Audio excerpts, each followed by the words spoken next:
रायगड महाराष्ट्रासह देश विदेशातील ताज्या बातम्या पाहण्यासाठी मॅक्स इंडिया लाईव्ह चॅनलला सबस्क्राईब करा आणि बेल आयकॉन दाबायला विसरू नका।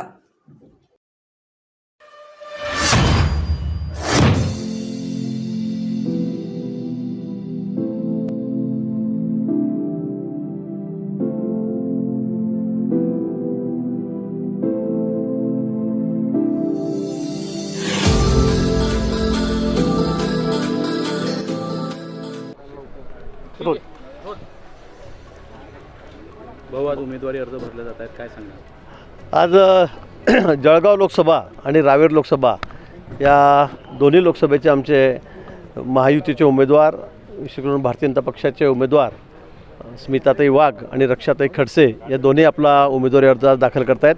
अतिशय मोठ्या संख्येमध्ये, मला वाटतं आज रेकॉर्ड ब्रेक गर्दी, एवढ्या उन्हाचा पारा इतका उंचावलेला आहे, इतकं ऊन आहे, तरी एवढ्या उन्हामध्ये अतिशय मोठ्या संख्येमध्ये आज आमचे सर्व कार्यकर्ते, सर्व महायुतीचे कार्यकर्ते या ठिकाणी फॉर्म भरायला येणार आहेत। आणि मला वाटतं आज सगळ्या गर्दीची आपण बघा की रेकॉर्ड तुटतील, एवढी गर्दी, एवढ्या मोठ्या संख्येत कार्यकर्ते या ठिकाणी येतील।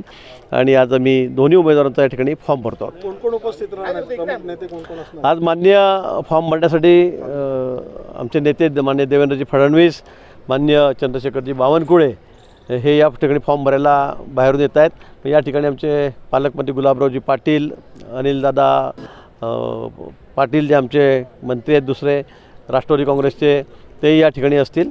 आणि कार्यकर्ते, मला वाटतं सर्वच पक्षाचे आमदार हे या ठिकाणी फॉर्म भरायला असतील। पण मला वाटतं की आजचा हा कार्यक्रम हा एक विक्रमी कार्यक्रम असेल। अतिशय मोठ्या संख्येमध्ये आणि उत्साहामध्ये कार्यकर्ते आज फॉर्म भरायला या ठिकाणी येत आहेत। महाविकास आघाडीच्या वतीने काल एक शक्ती प्रदर्शन करण्याचा प्रयत्न केला, आव्हान देण्याचा प्रयत्न केला। आपणच बघितलं महाशक्ती कशी होती म्हणून आपण बघितलं असेल। मी पोलिसांचा आपल्यासमोर रिपोर्ट घेतला, 3-3.5 हजाराच्या वर लोक नव्हते, 1200 फक्त खुर्च्या त्या ठिकाणी टाकलेल्या होत्या। शेवटी तर 1000-1500 लोकच त्या ठिकाणी भाषण ऐकायला होते, हे आपण बघितलं। पण मला असं वाटतं की आज आणि काल यामध्ये किती फरक आहे हे आपल्याला कळेल। आजचा आकडा हा जळगाव जिल्ह्यामध्ये मला वाटतं फॉर्म भरायचा विक्रमी आकडा असेल। एवढ्या मोठ्या संख्येमध्ये कार्यकर्ते या ठिकाणी येतील। राज्य सरकारने 21 सहकारी साखर कारखान्यांना एनसीटी मार्फत थकबाकी कर्ज हमी देण्याची हे केली आहे, पण याच्यामध्ये पंकजा मुंडेंचा कारखान्याचा समावेश नाही। नाही, मला या बाबतीमध्ये काही माहिती नाही, आपण आता सांगतायत, मी माहिती घेऊन बोललेले आहे। आक्षेपार्ह विधान केलेले होते संजय राऊतांनी। मला वाटतं इतका सगळा राजकारणाचा तोल ढासळत चाललेला आहे, इतक्या खालच्या पद्धतीने, म्हणजे नवनीत राणाकडे जाऊन त्या ठिकाणी एखाद्या महिला उमेदवाराबद्दल इतकं आक्षेपार्ह बोलायचं, म्हणजे मी ते बोलू शकत नाही, इतकं घाण ते त्या ठिकाणी बोललेत। आज काल या ठिकाणी फॉर्म भरायला आले त्यावेळेला 4-4 वेळा ते इतका, म्हणजे कुठल्या शब्दामध्ये बोलावं त्यांच्याबद्दल मला तर हे समजत नाही, आम्ही बोलू शकत नाही खरं म्हणजे। पण इतका स्तर खाली चाललेला आहे आणि आता आम्ही फक्त शिव्या द्यायच्या सोडलेल्या आहे स्टेजवर उभं राहून। इतका घाण शब्दामध्ये त्यांनी त्या ठिकाणी काल ते बोललेत। आणि दोन्ही उमेदवार, त्या दोन्ही भाडखो उमेदवारांना पाडा, म्हणजे आमच्या दोन्ही महिला या ठिकाणी आहेत, आमच्या भगिनी या ठिकाणी, तिकडे रक्षा खडसे, तिकडे स्मिता वाघ आहेत, आणि त्या भाडखो पक्षांच्या उमेदवारांना पाडा, म्हणजे काय आपण बोलतो आहोत, आपण कुणाबद्दल बोलतो आहोत? मला वाटतं त्यांचा पार तोल गेलेला आहे। आता वारंवार ते रोज काही ना काही नवीन उदाहरणं करताना आता किती आम्ही त्यांना बोलावं, काय बोलावं? मला वाटतं त्यांच्याबद्दल बोलून आता आम्हालाही आमचं काही तोंड खराब करायचं नाही आहे आणि वेळ द्यायचा नाही आहे। आम्ही त्यांच्यासारखं तर बोलू शकत नाही, पण ते ज्या पद्धतीने बोलले, म्हणजे नवनीत राणांबद्दल ते इतकं गलिच्छ बोललेत। आणि काल तर त्या दोन्ही भाडकोंना पाडा म्हणजे काय, म्हणजे तुम्ही आमच्या उमेदवारांना तुम्ही अशा शब्दामध्ये ते टिप्पणी करतात। मला वाटतं खरं तर लोकांनी जाता सोपी घेऊन चालतही नाही। आपण सांगितलं सोपी आहे तर कार्यकर्ते त्या ठिकाणी मग अतिशय थंड बसतात। त्यामुळे प्रत्येक निवडणुकीमध्ये चुरस आहे, अधिक ताकदीने कामाला लागा, अधिक जोमाने कामाला लागा। कार्यकर्त्याचा जोश वाढवण्यासाठी, त्यांना स्फूर्ती देण्याचे आम्हाला पुन्हा सांगावं लागतं की आपल्याला अधिक मेहनत करावी लागेल, अधिक त्या ठिकाणी कष्ट करावे लागतील, हे आम्ही प्रत्येक ठिकाणी सांगतो। आता जळगावच्या दोन्ही जागा आपल्याला माहिती आहे कशा, तरी पण आम्ही सांगतो की नाही, आपल्याला खूप कष्ट करावे लागतील, मेहनत घ्यावी लागतील, हे प्रत्येक निवडणुकीचं सूत्र आहे।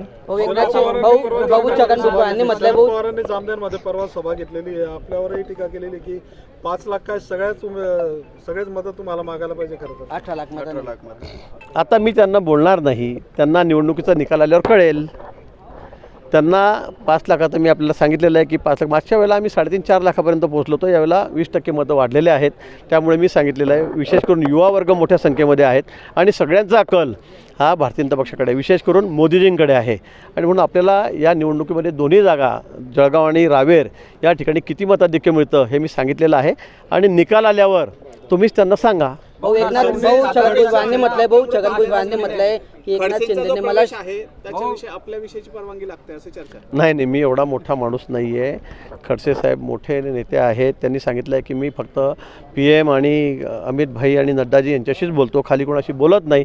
त्यामुळे माझ्या परवानगीचा प्रश्न येत नाही. मला वाटतं प्रवेश कधी आहे? रक्षा खडसेंना आज विजयाचा आशीर्वाद दिला. नाही, मग आता कसं आहे, आता शेवटी परिवार आहे, कुटुंब आहे, त्या सुनबाई आहेत, त्याच्यामध्ये वावगं काय? मला वाटतं त्यात काही वावगं काही चुकीचं काही नाही आहे. घरात तुम्ही या ठिकाणी एका कुटुंबात राहतात, एका परिवारातले आहात आणि रक्षाताई आज नाही 10 वर्ष झाले खासदार आहे त्या ठिकाणी आणि अशा वेळेला ज्येष्ठांचे आशीर्वाद सगळेच घेतात. आपण टीव्हीवर तुम्ही दाखवतात सगळ्यांचे आशीर्वाद घेताना. त्यामुळे साहजिक आहे त्यांनी आशीर्वाद घेणं, त्यांनी त्यांना आशीर्वाद देणं. छगन भुजबळांनी म्हटलंय की म्हटलं एकनाथराव खडसेंनी सांगितलं की सहकार्य करणार मी तुम्हाला सांगितलं का त्यांनी करणार आहे म्हणून? बाईट दिलेलं. चांगलं आहे ना, मग चांगलं आहे, काय वाईट काय? प्रवेश कधी आहे? नाही, त्या बाबतीत मी आपल्या बरोबर ते सांगतो की ते माझ्या हातामध्ये काही नाही किंवा मी त्यातला फार छोटा माणूस आहे, त्यामुळे ते सगळं वरतूनच होईल त्यांचं काय असेल. छगन भुजबळांनी म्हटलंय एकनाथ शिंदेने मला शिरूरमधून उमेदवार एक जण कोणाला मग आता विचारतील तेव्हा बघू ना. अजून आम्हाला तर कारण आता सध्या सगळे आमचे नेते, राष्ट्रीय नेते सगळे निवडणुकीच्या गर्दीमध्ये आहेत. देवेंद्रजी निवडणुकीच्या किती आपण मिनिट टू मिनिट गर्दीमध्ये आहेत, त्यामुळे हा विषय अजून काही झालेला नाही. विचारतील तेव्हा आम्ही चर्चा करू. छगन भुजबळांनी म्हटलेलं आहे की एकनाथ शिंदेने मला शिरूर मतदारसंघातून लढण्याची ऑफर दिली होती, मात्र मला नाशिकमध्ये उमेदवारी मिळाली असते तर मी निवडून आलो असतो.